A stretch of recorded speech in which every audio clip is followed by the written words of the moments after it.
Glasovi svetov. Verjetno ni pretirano reči, da je vse, odkar smo Slovenci skozi nacionalna gibanja druge polovice 19. stoletja sebe začeli razumevati kot narod, svojo lastno kulturo in identiteto, ključen del tega samopojmovanja tudi France Prešeren. Če se nam zdi danes skorajda samoumevno, da so imeli kulti velikih pesnikov močno vlogo pri širjenju nacionalnih idej, pa bi bil verjetno marsikdo presenečen, da je množično in organizirano čaščenje Prešerna na našem prostoru vrh v resnici doseglo šele kasneje, in sicer v socialistični Jugoslaviji, katere ideologija in materialna resničnost sta se vsaj na prvi pogled le malo skladali s svetom romantičnega pesnika iz prve polovice 19. stoletja. Kako je Jugoslavija slavljenje Prešerna uspela vpeti v svojo ideologijo in kako se je pogled na tega pesnika spreminjal skozi pol stoletja obstoja naše nekdanje države, se bomo pogovarjali z zgodovinarjem dr. Ivanom Smiljanićem z Inštituta za novejšo zgodovino, ki je te procese podrobno opisal v knjigi z naslovom Lovorovi gozdovi in krompir, Prešernov kult v socializmu. Ivan Smiljanić, lepo pozdravljeni. Dober dan. Torej, današnja doba je verjetno na nek način smo verjetno nasledniki vseh teh načinov, kako smo skozi zgodovino slavili Prešerna. Ampak, ker se ga vsako obdobje nekako lasti po svoje, bi se za začetek vseeno malo osredotočila na to, kakšna je bila pravzaprav podoba Prešerna pred tem obdobjem socializma, o katerem bova govorila danes, torej še v času Avstro-Ogrske, pa potem v prvi Jugoslaviji med vojnama. Ja, torej Prešeren, kot danes vsi vemo, vsi poznamo to ime že od najzgodnejšega osnovnega šolanja in ta njegova slava in pomen za slovensko kulturno zgodovino sega že zelo daleč v preteklost. Praktično že v času, ko je on živel, so že neki zametki tega slavljenja, sicer seveda ne v okvirih, kot ga poznamo danes, ampak vseeno pa ne moremo govoriti o tem stereotipu pesnika zavrženega, pozabljenega, ki ga začnejo slaviti šele 100 let po smrti. Namreč Prešeren je že za časa življenja vsekakor veljal za priznanega pesnika, ki se mu pač ni bilo mogoče izogniti v pogovorih elitne kranjske družbe o kulturnih vprašanjih in pesništvu.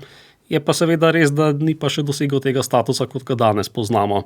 Tako da za življenja in nekako prvo desetletje po smrti si je še delil ta pesniški primat, recimo z Jovanom Veselom Koseskim, ki je potem nekako odpadel in ga danes precej zviška gledamo kot na takega pesnika propagandne, patriotske vsebine, ki je malce prikrajal jezik po svoje, da bi našel ustrezne rime in tako dalje, kar je spet nekoliko preostra sodba. Ampak torej Prešeren je najprej nekako njega premagal s to veličino svojih pesmi in istočasno je nekaj časa mogel konkurirati Valentinu Vodniku, ki mu je pa šel ta naziv prvega slovenskega pesnika, ki je sicer tudi problematičen, ampak da ne gremo tja. In tukaj pa pač šlo za to razmerjanje med tistim, ki je prvi in tisti, ki je največji. In potem je ponovno Prešeren seveda na dolgi rok tukaj zmagal. Tako da je bilo tukaj tudi nekaj tekmecev v času, ko zadeve še niso bile nam tako jasne, kot so danes. In vmes se je pač pojavilo to, da ta interpretacija, da pa Prešeren je vendarle največji od vseh. Zdaj, to je na nek način že posledica tudi že v tem času političnih dogajanj na slovenskem prostoru. Recimo Koseski je bil favorit Janeza Blajvajza, ki je bil vodja konzervativnega staroslovenskega tabora in je objavljal tudi njegove pesmi, ker so pač kot neke narodnobuditeljske budnice in posvečene Habsburžanom in tako dalje, so pač šle v ta Blajvajzov koncept lojalnosti Habsburški monarhiji in lahke razumljivosti pesmi za širše občinstvo. Medtem ko je pa Prešeren, kot vemo tudi še mi danes, je marsikdaj težko razumljiv. Se je treba potruditi, da razumemo, kaj je pesnik hotel povedati z temi in zapleteno stavčno strukturo in referencami na antiko in tako dalje. In to je pa nekaj, kar ni bilo razumljivo povprečnemu meščanu in niti kmetu ali obrtniku tistega časa. Tako da Bleiweis je pač kot praktičen človek je več upanja polagal v Koseskega. Vseeno pa ni bilo tukaj tudi nekega silnega sovraštva do Prešerna. To si mogoče tudi danes narobe predstavljamo, da sta bila neka smrtna sovražnika. Namreč Bleiweis je tudi Prešernove pesmi objavljal v svojih novicah in ko je Prešeren umrl, je prav Bleiweis vodil to akcijo za postavitev večjega nagrobnega spomenika na Prešernovem grobu v Kranju. Tako da tukaj ne moremo govoriti o nekem skrajnem antagonizmu. Je pa res, da je Prešeren kot nek pesnik, ki je pa bil po prepričanju in tudi po vsebini svojih pesmi bolj liberalnih nazorov, da je bil bolj ljubljenec mlado Slovencev, torej nasprotnega tabora, ki je gojil pač bolj liberalna prepričanja in bil zaradi tega v navzkrižju z Bleiweisovimi staroslovenci. Zato se je tukaj pojavil tudi boj na nek način in mladoslovenci so začeli aktivno promovirati Prešerna kot ne samo največjega, ampak kot edinega pesnika, ki je vreden slavljenja in spomina. In najbolj pomembna akcija, ki se je zgodila v tem okviru, je ta izdaja v sodelovanju Jurčiča in Stritarja poezij iz leta 1866, v katerem je Stritar napisal predgovor s temi znanimi primerjavami, da to, kar je Rasen Francozom, to, kar je Mickiewicz Poljakom, to je za Slovence Prešeren in ga tako prvič nedvomno umestil na sam absolutni vrh slovenske literarne umetnosti. No in to je sodba, ki je bila odločilna in je praktično še danes jo smatramo za resnično, torej se je res obdržala. In Prešeren je postal in dokončno tudi ostal slovenski nacionalni pesnik. Ampak v drugi polovici 19. stoletja pa začetku 20. stoletja se to vse odvija v nekem okviru teh nacionalnih gibanj, krepljenja neke nacionalne zavesti. Kaj se pa potem zgodi z nastankom prve Jugoslavije, ko pač Slovenci načeloma vstopimo v tako imenovan jugoslovanski narod ali kako, ne? Ja, torej z letom 1918 in koncem prve svetovne vojne se habsburška zgodba zaključi in Slovenci vstopijo v novo južnoslovansko kraljevino v prepričanju, da bo pa zdaj vse odlično, torej med slovanskimi brati, da tukaj ne bo več nemškega zatiranja.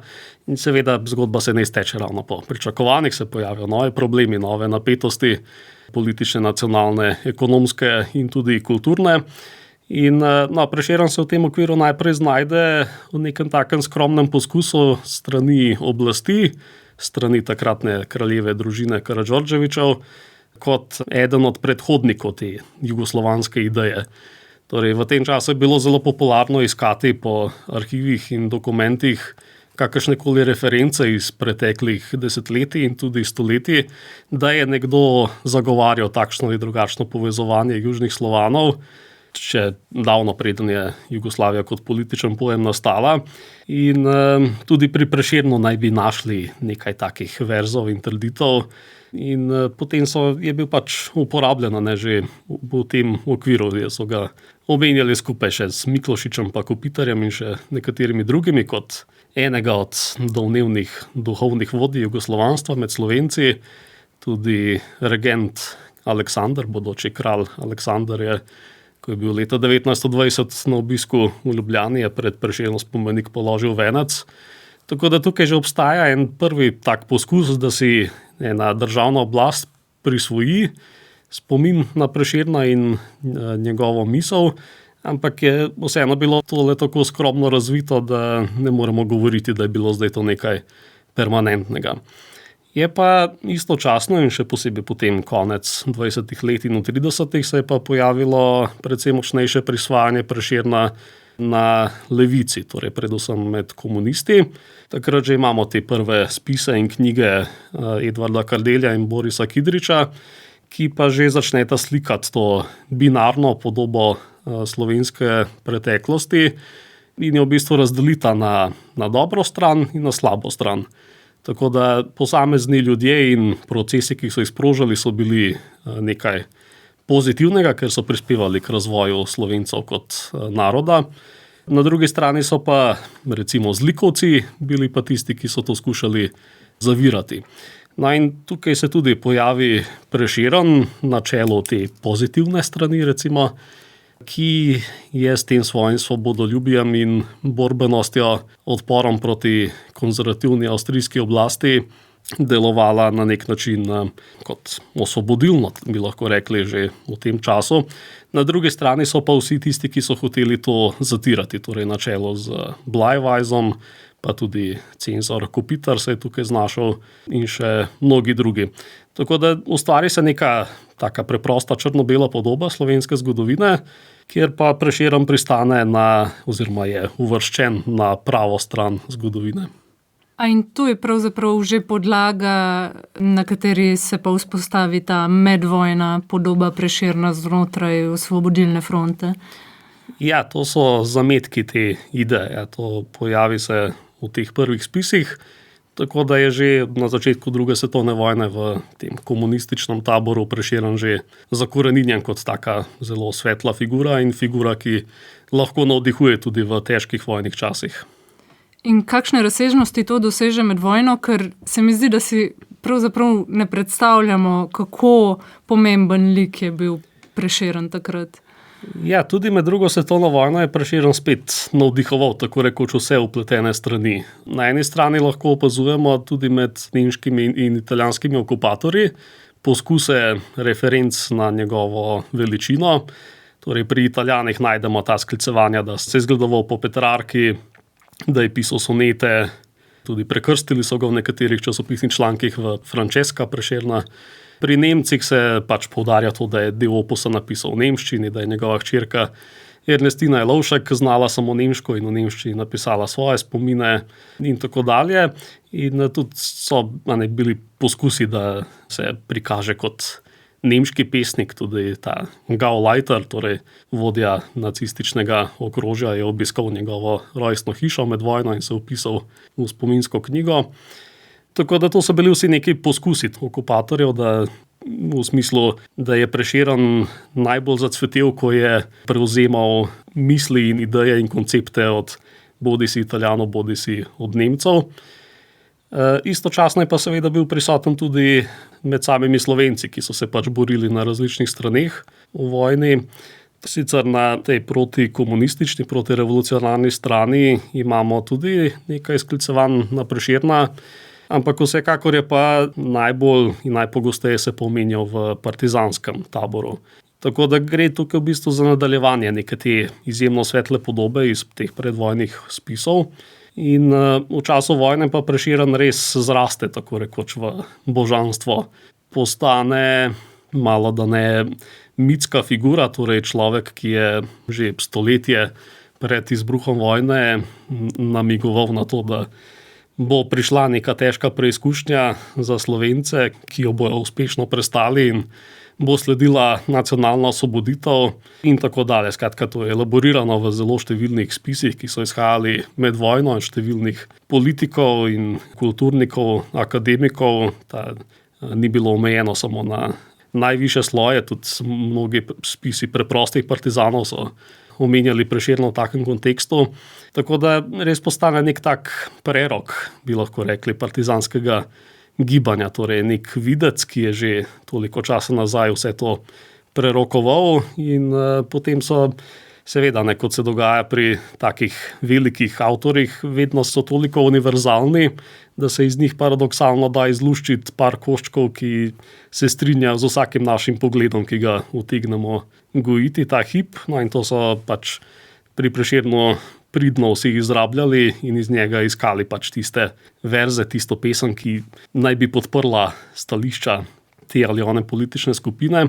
No in tudi tukaj se je seveda zgodilo to, da je bilo izbranih par verzov, ki so postali parole in na tej podlagi je potem Prešeren postal in ostal ta nedosegljiva kulturna veličina, praktično v imenu katere se je boril narodno-osvobodilni boj. Ampak za katere verze gre in morda koliko je tu Prešeren še vedno nek nacionalni simbol, koliko pa vsebuje tudi že nekih socialističnih potez, recimo, ta podoba Prešerna? Ja, ti verzi so, dobro, do neke mere vsekakor tudi Zdravljica oziroma vsaj Kitica, ki je državna himna danes. Potem uvod Krstu pri Savici, na čelo z Nar več sveta otrokom sliši slave in tako dalje. Aha, se mislim, da tudi omenjate, da ima kar nekaj partizanov, partizansko ime Črtomir, ne? Ja, to je tudi odraz te Prešernove veličine, ja, da veliko je bilo Črtomirjev in Ostrovrharjev in tako dalje. Da je daleč segel ta Prešernov kult vsekakor.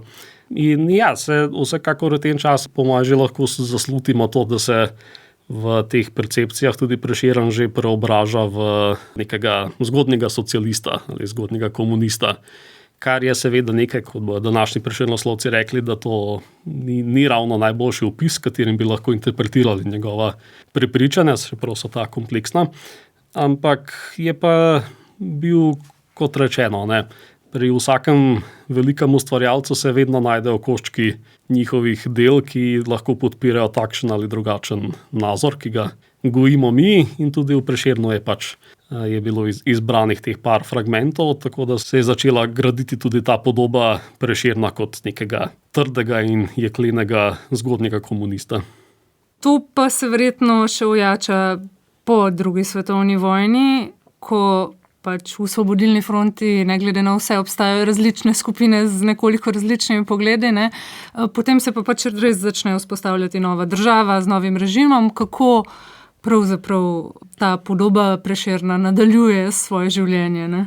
Ja, ta podoba se praktično neprekinjeno nadaljuje in se še v času, ko je zmaga izborjena in ko je oblast v rokah teh oblastnikov, se je seveda lahko še razrasla in je dobila tudi uradno državno veljavo, kar je praktično prvič v zgodovini, da je Prešeren tako pozitivno označen s strani oblasti in da gre res tukaj za eno aktivno promocijo, torej ne tako bledo, kot je bila v času kraljevine, ampak nekaj, kar je bilo res z vsem pompom in vso mogočo propagando propagirano vrsto let. Tako da še ojača se ta podoba Prešerna kot nekega zgodnjega komunista, kot predstavnika teke liberalne struje, nekoga, ki se je seveda boril proti buržoaziji v svojem času in proti okostenelemu habsburškemu royalizmu in militarizmu in vsem podobnim lastnostim tega časa, kar je seveda slika, ki si jo je komunistična partija želela tudi promovirati v svojem okviru in po drugi svetovni vojni. In se je izkazal Prešeren kot zelo koristno orodje v tem smislu. Torej je postal simbol celotne slovenske kulturne preteklosti, kot neke vrste spet zastavonoša vsega pozitivnega, kar je bilo v razvoju slovenske zgodovine. Tako da na podlagi teh Kidričevih in Kardeljevih spisov se je izpeljevalo, da so bile posamezne svetle točke v razvoju slovenskega naroda, začenši z kmečkimi upori in potem, kar se nadaljuje s Prešernom, potem je še ene par pozitivnih likov na čelu z Levstikom in Cankarjem, medtem ko marsikdo vse preostale slovenske zgodovine je pa veljal za negativca, ne. In Prešeren je tukaj prišel najdlje kot res absolutni simbol te pozitivne slovenske preteklosti in je doživel tudi največ počastitev v teh prvih povojnih letih, ker se je tudi treba zavedati, da čas nekako od konca vojne pa do leta 1949 je prinesel mnoge priložnosti za obeleževanje teh 100-letnic dogodkov iz zadnjih let pesnikovega življenja, začenši že leta 1944, še med vojno, ko je minevalo 100 let od kar je Prešeren napisal Zdravljico, in so že to takrat pospremili partizani s tem, da so tiskali v ilegalni tiskarni, zelo prestižen za takšne razmere, bibliofilski izvod Zdravljice. In po vojni se je pa to potem še nadaljevalo z 100-letnico natisa in objave poeziji v letih 1946 in 1947. in potem pa še 100-letnica smrti 1949. Tako da vse te dogodke so spremljale zelo pompozne svečane ceremonije v Ljubljani, v Kranju, v Vrbi in še marsikje, ki so pač poudarjale in slavile Prešernov pomen v novem družbenem sistemu. Ampak na kakšne vse načine še to poteka? Torej, Prešeren veliko vlogo igra tudi v šolah, učbenikih, se preimenuje ulice, se postavlja kipe ali kako, na kakšne vse načine se pač ta kult gradi, ker verjetno tista ena proslava na leto ne zadostuje, ne? Ja, to ni bil tak koledar Prešernovih prireditev, tako kot smo ga danes vajeni, da je samo pač enkrat na leto se ga malo spomnimo pa v šolah, ampak je to res bila serija prireditev in res prireditev, ki so bile zelo številčne, torej ni bila samo ena državna proslava, ampak so organizirali prireditve po šolah, po tovarnah, po podjetjih, tako rekoč v skladu s takratno željo oblasti, da se kultura promovira v vseh mogočih družbenih skupinah, je tudi to imelo za posledico, da so te Prešernove proslave zares kar se da vseobsegajoče. Tako da je prišla ta Prešernova slava res do zadnjega delavca, do zadnjega človeka, ki je bil mogoče še polopismen, ampak je tudi on moral razumeti, zakaj je Prešeren tako velik in zakaj se ga slavi. No in seveda to je bistveno prigrajeno kakršnega koli kulta, da se promovira na ta način skozi šolski sistem in skozi te ceremonije, to je pač osrednjega pomena za krepitev kakršne koli želje, ki jo ima oblast. Je pa seveda tudi so igrali tukaj vlogo tudi druge oblike. Zdaj, to je seveda tudi tipičen primer, da se javni prostor zaznamuje s simboli tega, kar je pač zaželeno. In tukaj se je to odrazilo pri raznoraznih spomenikih Prešernu, torej v Kranju najprej postavijo doprsni kip v hiši, v kateri je Prešeren umrl, in potem dobra 3 leta pozneje pa še celopostavni 5 metrov visok spomenik pred Prešernovim gledališčem, kjer stoji še danes. In seveda tu so še potem poimenovanja ulic in raznih društev, kulturnih ustanov, tudi praznika ne nazadnje verjetno, ali kako? Ja, tudi praznik pride, ja. Se pravi, to je ideja za praznik je že iz konca vojne, ko se pojavi torej ravno nekako sredi januarja 1945, ko je bila neka ideja, oziroma je prišla iz srbskega dela partizanskega vodstva, da naj se obeleži dan svetega Save, ki je srbski svetnik. In zdaj med slovenskimi partizani ni bilo velikega navdušenja, pa še precej bi se mogli zmigati hitro, da bi pripravili proslavo. Medtem ko je pa pač Sveti Prešeren bil bolj Ja, Sveti Prešeren je pa padel potem, približno 2 tedna kasneje, je bilo več časa za pripravo, pa še lažje ga je bilo pač vklopiti v ta slovenski koncept in kontekst. Tako da je potem časopis Slovenski poročevalec slavnostno izdal razglas, da se 8. februar razglaša za kulturni praznik in Prešernov dan s tem. To je potem ostalo do danes nespremenjeno in nikoli ukinjeno. Ivan Smiljanić, zdaj ste večkrat omenjali, to neko diskrepanco neko razliko med sliko Prešerna, kakršno je pač ustvarila socialistična oblast po vojni ali pa pač že med vojno, in dejanskim Prešernom. Koliko jim je pa pač to povzročalo preglavic? Vseeno gre za nekega romantičnega pesnika, ki veliko govori tudi samo o neizpolnjeni ljubezni, zdaj pa naenkrat to postane revolucionar z čepico in rdečo zvezdo na glavi. Verjetno ta operacija ni ravno najlažja. Ja, vsekakor so bile potrebne nekatera prilagajanja, da je torej v to prokrustovo posteljo, da je Prešeren lahko zlezel in da je bil prikrojen po tej novi meri. Zdaj po eni strani je prav prišlo, da so nekatere stvari iz Prešernovega življenja še vedno malo nerazjasnjene.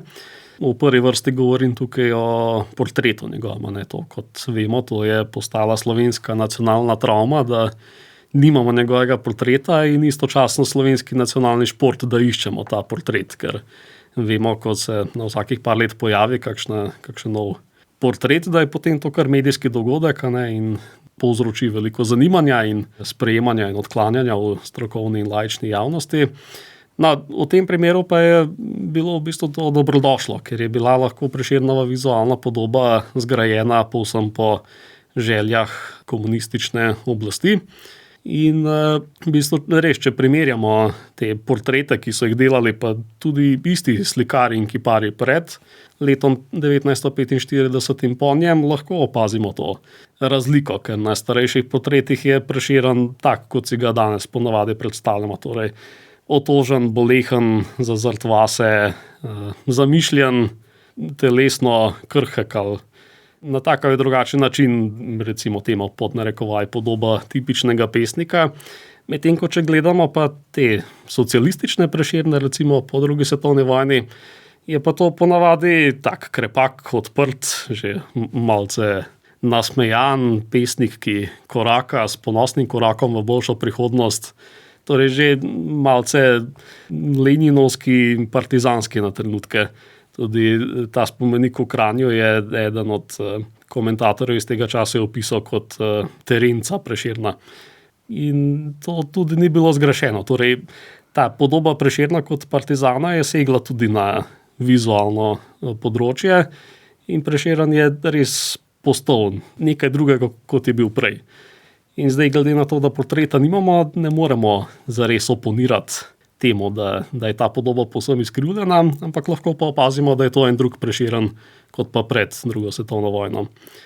Zdaj, kar se tiče pa teh ostalih zadev iz njegovega življenja, se pravi, večinoma poznamo te zadeve, oziroma to tudi že vsak otrok ve, ne, izven učilnice za slovenščino, da Prešeren je znan kot pijanec, kot nekdo, ki je imel prevelik interes za mladoletna dekleta in tako dalje, vse te neprijetne plati. To je pa pač povzročalo tudi nekaj težav pri tej zloščeni interpretaciji, ki pa je vseeno so tudi bili poskusi, da se to nekoliko bodisi potisne v ozadje, da se enostavno ne govori o tem, ali pa da se relativizira.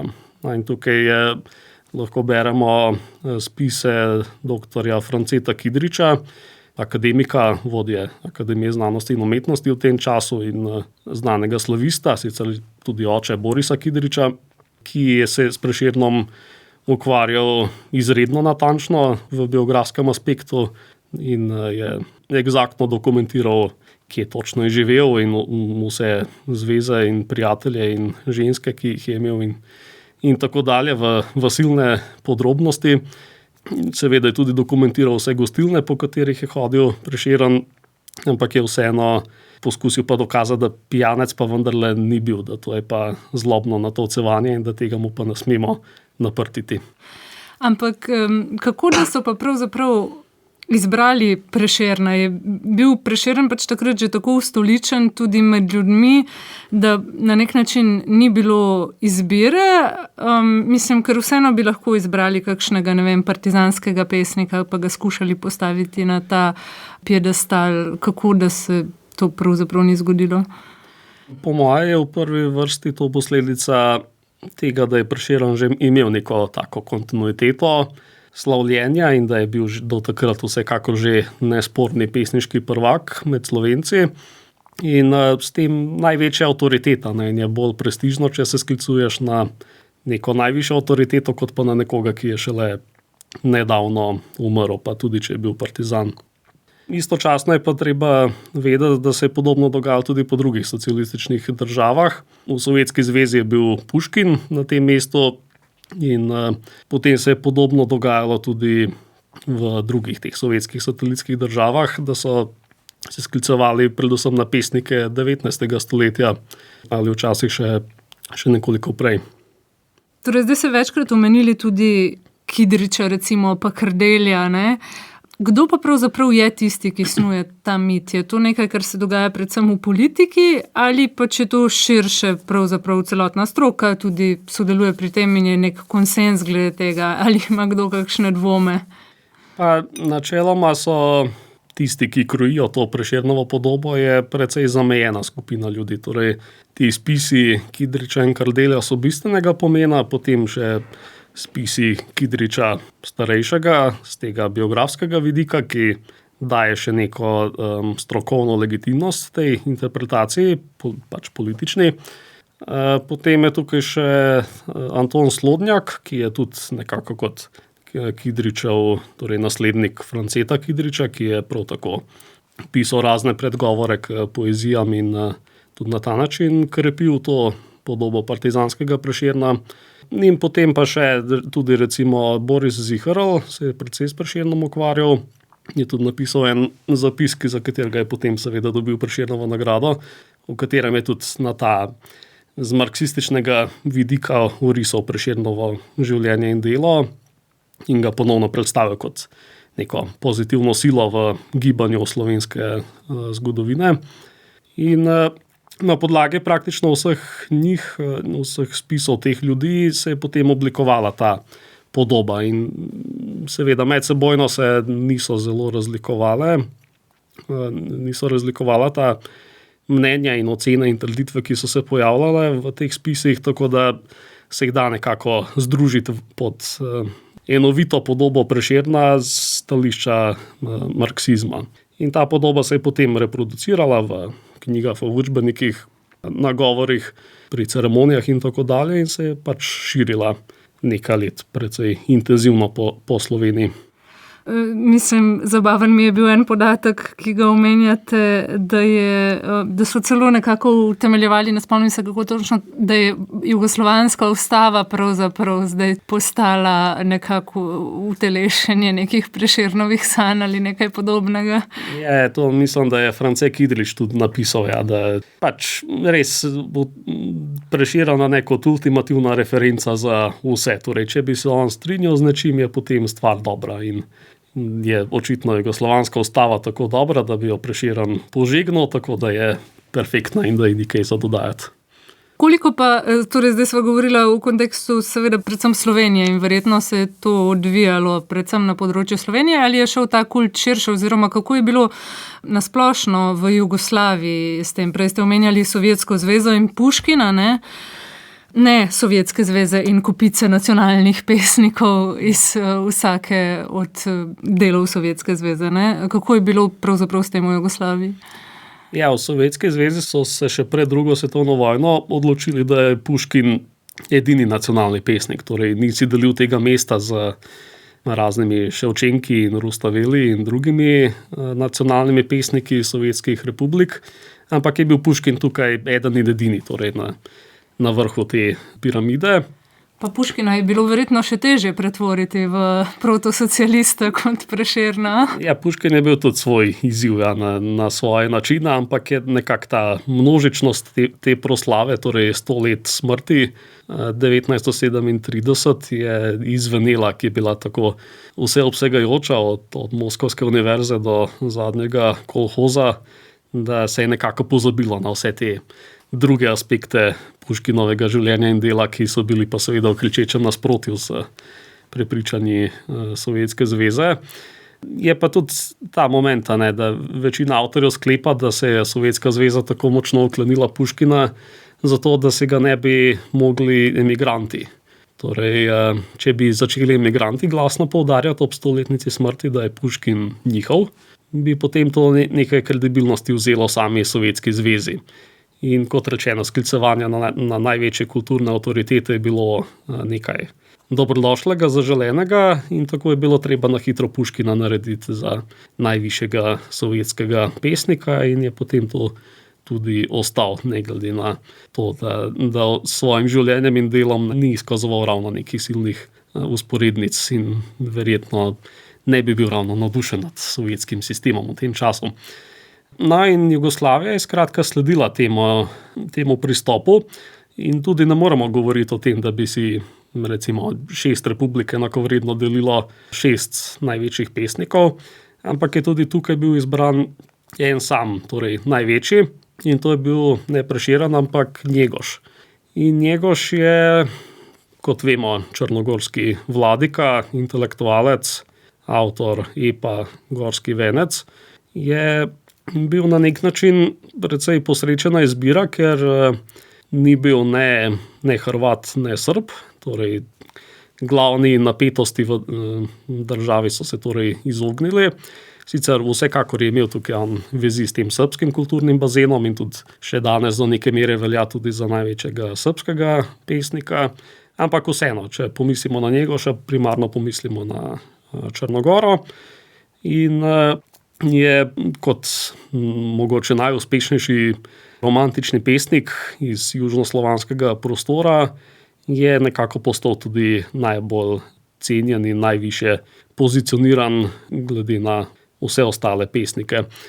Zdaj, Slovenija je tukaj posebnost, ker je razvila tako močen pesniški kult enega samega avtorja, Prešerna, ker če gledamo po drugih jugoslovanskih republikah, v glavnem ne moremo identificirati takih likov, ki bi bili nedvomno nacionalni pesnik Hrvaške, Bosne, Srbije, Makedonije.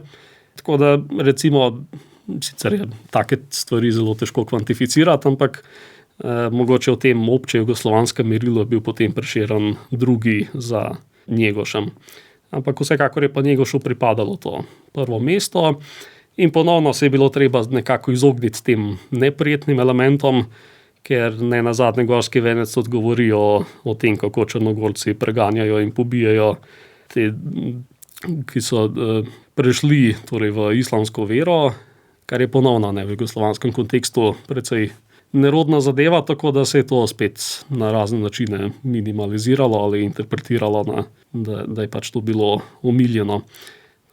Tako ali drugače je pri takih pesniških kultih slej ko prej naletijo ti avtorji na take in drugačne težave pri biografiji ali pri delu, da se pač nekatere podrobnosti ne ujemajo s tem, kar se želi povedati v tem novem kontekstu in se potem je treba soočiti nekako s tem. In to je in pri Prešernu značilnost in pri Njegošu in pri Puškinu in pri še tako rekoč vseh ostalih pesniških kultih.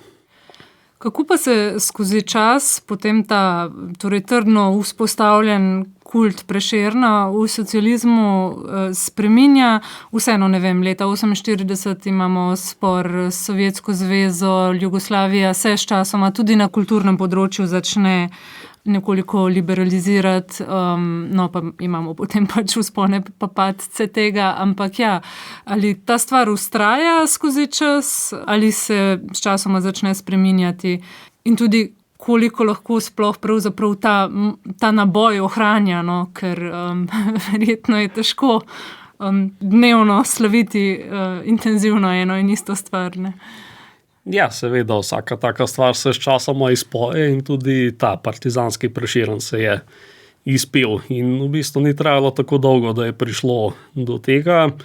Jaz sem, seveda, to so spet po svoje umetne delitve, ampak nekako tam do začetka 50. let sem postavil, da je trajala ta podoba revolucionarnega Prešerna. Namreč, kot sva rekla, je sledil potem ta spor s Sovjetsko zvezo leta 1948 in oddaljevanje od sovjetskih vzorov, od politike preko gospodarstva do kulture, in tako je tudi ta militantni Prešeren nekoliko zgubil na svojem vplivu. Recimo ko sem pripravljal to knjigo, mi je ostala ta anekdota, da ko so se pripravili na odkrivanje tega spomenika v Kranju, da so mogli večkrat premestiti datum odkritja zaradi še nedokončanih del na tem trgu in tako dalje. In potem so prišli na en datum proti koncu decembra, ki so ga že zbrali kot dokončnega. No, potem pa je nekdo dvignil roko pa opozoril, da je pa ta dan Stalinov rojstni dan. In da potem tudi ne gre in so potem še za en teden raje zamaknili na otvoritev. Skratka, tako ali drugače ta Prešernova podoba ni mogla zelo dolgo trajati. Postopoma so se pojavile prve drugačne interpretacije. Zdaj jaz jih povezujem predvsem z Josipom Vidmarjem, ki ga poznamo kot kulturnika in kritika in intelektualca tega časa, ki je bil seveda tudi močno vpet v sam režim, ki pa se je začel nekoliko zoperstavljati tem uradnim interpretacijam Prešerna kot nekega mogočnega gromovnika, ki je bil revolucionar in predhodnik komunizma in tako dalje. In poleg tega je pa naredil še nekaj, kar je bilo tudi novo v tem okviru. Namreč v teh prvih povojnih letih je bil Prešeren raziskovan predvsem z te biografske plati, torej to, kar je delal France Kidrič. Poudarek je bil na njegovem življenju in manj na delu. Tako da se je že nekoliko pozabilo na trenutke, kaj je pravzaprav tisto, kar dela Prešerna tako izjemnega, ker je bilo pač lažje govoriti o njegovem življenju z tega vidika, da je bil pač veliki borec proti zatiranju in proti habsburški tiraniji in tako dalje, kot pa se osredotočati na njegove pesmi in ljubezensko liriko in tako dalje. No, Vidmar je po svojih esejih, ki jih je nekako od začetka 50. let začel pripravljati in objavljati, je pa začel zagovarjati to, da se je treba vrniti k Prešernovim pesmim, da je to pač razlog, zaradi katerega ga tako občudujemo in ga ohranjamo v spominu. Biografija je sicer zanimiva, ampak ne more biti pa edini predmet raziskovanja. In potem so se začele še polemike, kaj točno v Prešernovi poeziji je bistvenega pomena za njegov opus. In tukaj so bile polemike torej tega starega tabora, recimo z Borisom Ziherlom na čelu, ki je trdil, da je svoboda temeljni pojem Prešernovega opusa. Vidmar je pa vztrajal, da je ljubezen. In potem so se okoli tega kresala mnenja. In seveda svoboda je nekaj, kar lahko povezujemo z osvobodilnim bojem in gibanjem zgodovine in tako dalje. Ljubezen je pa nekaj... Nekoliko manj politično. Ja, nekaj, kar se ne da ravno napisati na parolo in z njo hoditi pred političnimi oblastniki. Ampak ja, to se mi zdi, zdaj to je pač plod moje raziskave, vse jaz tako ocenjujem, da se je tukaj zgodil nek ta prvi premik pri tej Prešernovi podobi, da je tukaj nastopil nek novi moment in sicer znotraj samega režima, ker Vidmar ni bil nek outsider, ki pa je začel preupraševati to podobo Prešerna revolucionarja in vnašati neke nove vsebine, tako da to niso bili zdaj neki strašni boji, ampak se je zgodila neka reinterpretacija in pojavil se je nek nov Prešeren, ki še ni obstajal nekaj let pred tem. Pa so to potem vedno bolj debate, Ivan Smiljanić, ki potekajo znotraj nekih strokovnih krogov in tudi zanimanje javnosti, zato ni več tako veliko, ali to še vseeno ostaja pomembno vprašanje?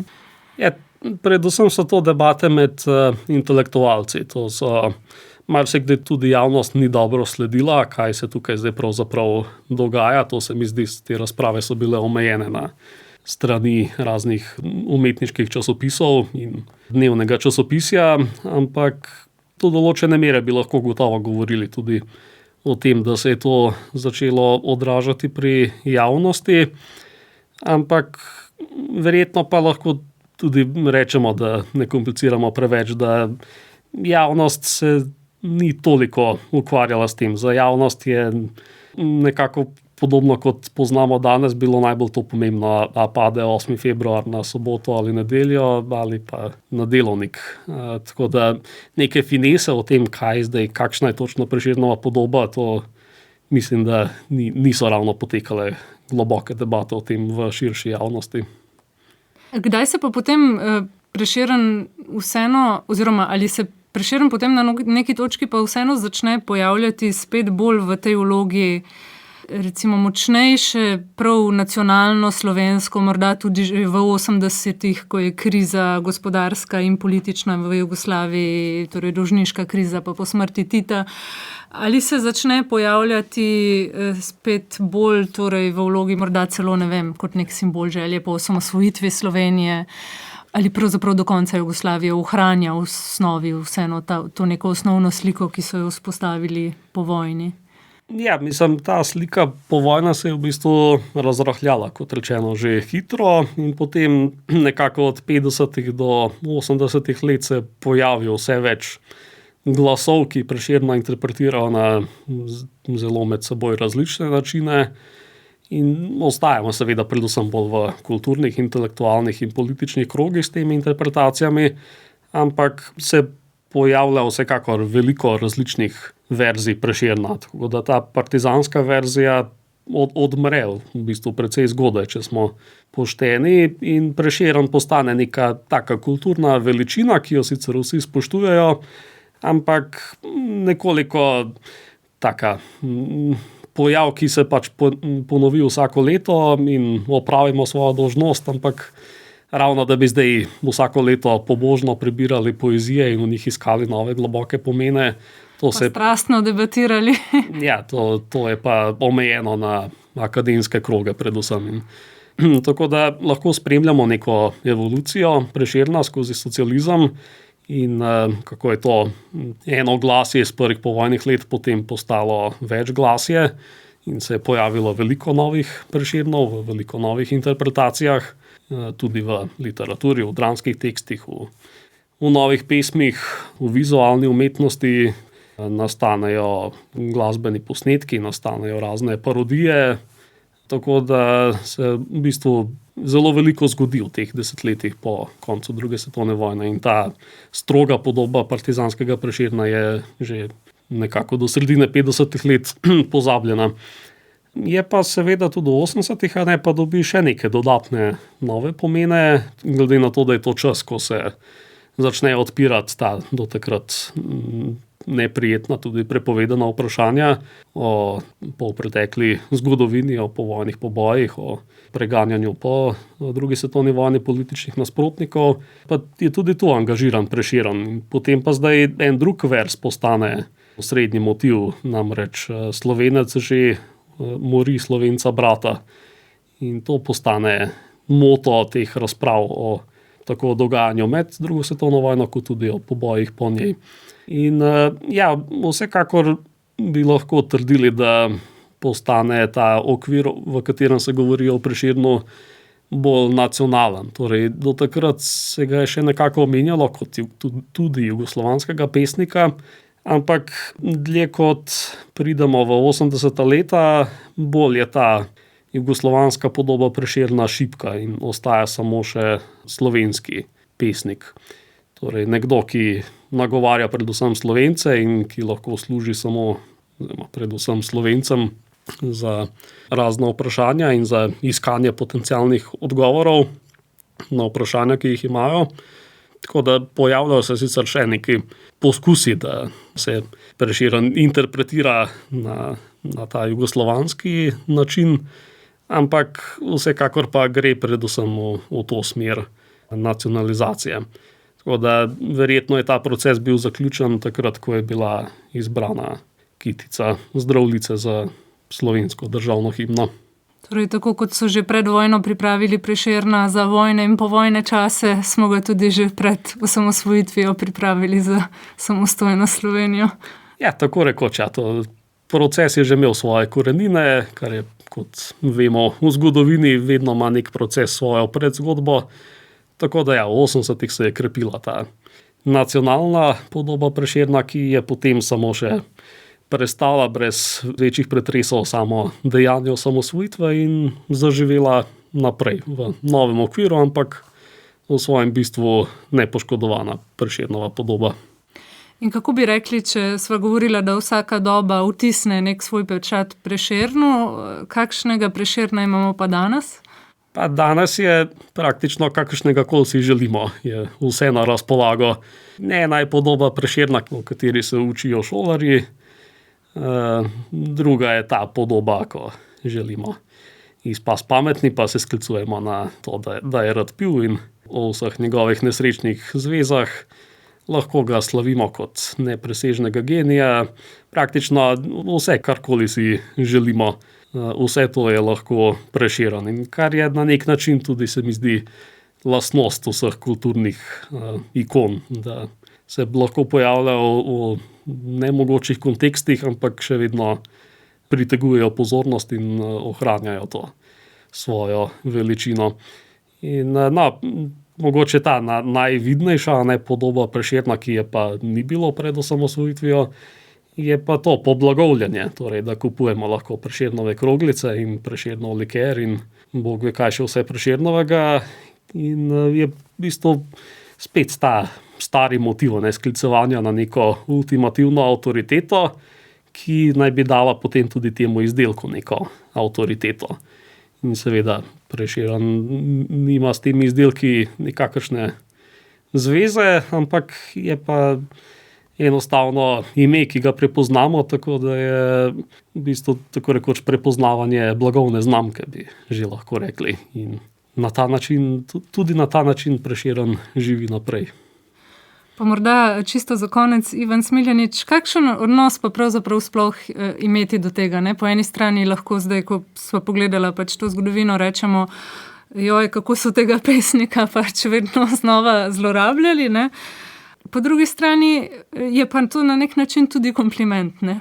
Ja, to osebno se mi zdi, da tisti ljudje, ki so se res prebili do teh višav, da njihovo ime pozna res že vsak otrok, da je neogibno to, da se bojo pojavljali v zelo raznolikih kontekstih, od katerih so nekateri primerni, nekateri pa malo manj primerni. Ampak istočasno pa to kaže na to, kako večan je lahko nek posameznik, ki je dosegal nekaj velikega v življenju, in praktično to je predpogoj, da se njegovo ime in dediščina ohranja, je to, da ostane živa, torej ne da na njo pozabimo in pustimo v starih knjigah, zapisih, ker šele to, da nekaj živi tukaj in zdaj med nami, da se o njem pogovarjamo, da vidimo ime natisnjeno ali tako ali drugače uporabljeno ali izrabljeno,